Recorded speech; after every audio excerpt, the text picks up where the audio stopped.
Hey, what's up you guys? It's Dorothy and welcome back to my channel. If you are new here, don't forget to give this video a big thumbs up, comment down below what you want to see in the future, click that subscribe button and turn on my post notifications. That way you lovely people get notified every single time I upload a video for whatever book we're on or just a video in general. Leave me some book recommendations down in the comments because we are on to the last 2 chapters of this book. I know in the last video I said I don't know if she fits all this information in the last 2 chapters. I meant 3, but yeah, we're on to the last 2 chapters of this book, and oh my goodness, let's get right into this. This video may contain sensitive topics and foul language. If you do not wish to continue, please click off of the video now. You have been warned. Sunday, 16 days later, chapter 42. They were dressed in black, all of them, because that's how it was supposed to be. Ravi's fingers were intertwined with hers, and if Pip held them any tighter, they would break. She was sure of it, crack in half like ribs. Her parents were standing on her other side, hands clasped in front of them, eyes down, her dad breathing in time with the wind and the trees. She noticed everything like that now. On the other side were Kara and Naomi Ward and Connor and Jamie Reynolds. Connor and Jamie were both wearing black suits they didn't quite fit. Too small here, too long there, as though they were both borrowed them from their father. Jamie was crying, his whole body shuddering with them inside that ill-fitting suit, face reddening as he tried to swallow the tears down, glancing across at Pip over the coffin. A solid pine coffin with unornamented sides measuring 84 inches by 28 by 23, with white satin lining inside. Pip had been the one to choose it. Stanley had no family, and his friends, they all disappeared after the story came out, all of them. No one stepped up to claim him, so Pip had, arranging the whole funeral. She chosen a burial against the funeral director's professional opinion. Stanley died with his ankles in her hands, scared and bleeding out, while a fire raged around them. She didn't think he'd want to be cremated, burnt like his father had done to those 6 kids. A burial, that's what he would have wanted, Pip insisted. So they were outside on the left-hand side of the churchyard beyond Hilary F. Wiseman, the petals of the white roses atop as the coffin shivered in the wind. It was positioned over an open grave inside a metal frame with shots of green carpeting like fake grass, so it didn't look exactly what it was, a hole in the ground. Members of the police were supposed to have been here, but Detective Hawkins had emailed Pip last night saying he'd been advised by his supervisors that attending the funeral would be too political. So here they were, just the 8 of them, the most only here for Pip, not for him. The one lying dead in the solid pine coffin except Jamie, she thought, catching his rubbed red eyes. The priest's collar was too tight, the flesh of his neck bunching over it as he read out the sermon. Pip looked beyond him in the small gray headstone she'd picked out, a man with 4 different names, but Stanley Forbes was the one he chose, the life he wanted, the one he was trying.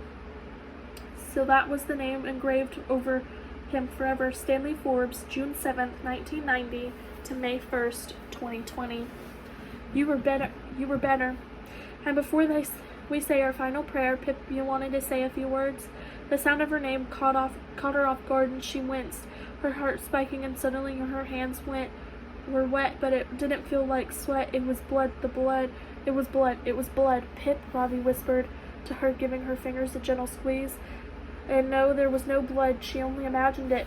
Yes, she said, coughing to a clear voice. Yes, I wanted to say thank you, everyone, for coming, and to you, Father Renton, for the service. If Ravi weren't holding her hand still, it would have been shaking, fluttering out in the wind. I didn't know Stanley all that well, but I think in the last hour of his life I got to know who he truly was. Pip sobbed. There was a sound carrying on in the breeze. Shout. It came again, louder, this time closer. Murderer. Her eyes shot up against the chest and tightened. There was a group of about 15 people marching past the church toward them. Painted signs held up their hands. You're mourning a child killer, a man yelled. Pip stuttered, and she felt the scream again, growing in her stomach, burning her inside out. Keep going, Pickle. Her dad was behind her, his warm hand on her shoulder. You were doing so well. I'll go talk to them. The group was nearing, and Pip could recognize a few faces among them now. Leslie from the Stop and Shop, Mary Skye from the Fairview Mail, and was that Aunt's dad, Mr. Lowe, in the middle? She said shakily, watching her dad hurrying away. up the path toward them. Kara gave her an encouraging smile, and Jamie nodded. Stanley, when he knew his own life was in danger, his first thought was to protect me and burn in hell. She tightened her hands into fists and faced her own death with bravery. And scum! She dropped Robbie's hand and she was gone. No, Pip.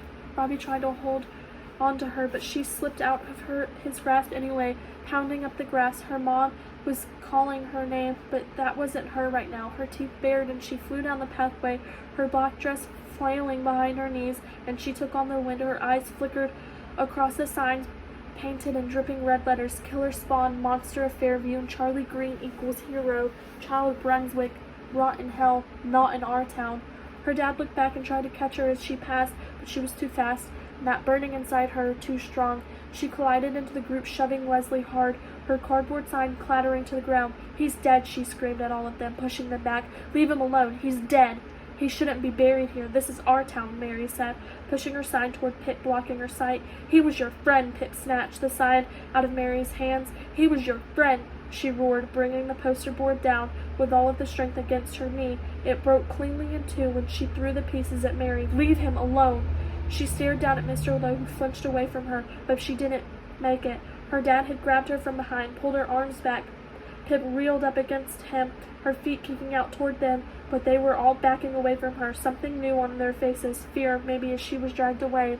Pip's eyes blurred with angry tears as she looked up, arms locked behind her, her dad's calming voice in her ear. The sky was pale and creamy blue, pockets of soft clouds floating across a pretty sky for today. Stanley would have liked that, she thought, as she screamed up into it. Oh my goodness, it's gonna make me cry. But that is the end of chapter 42. I will see you guys in the next video for chapter 43.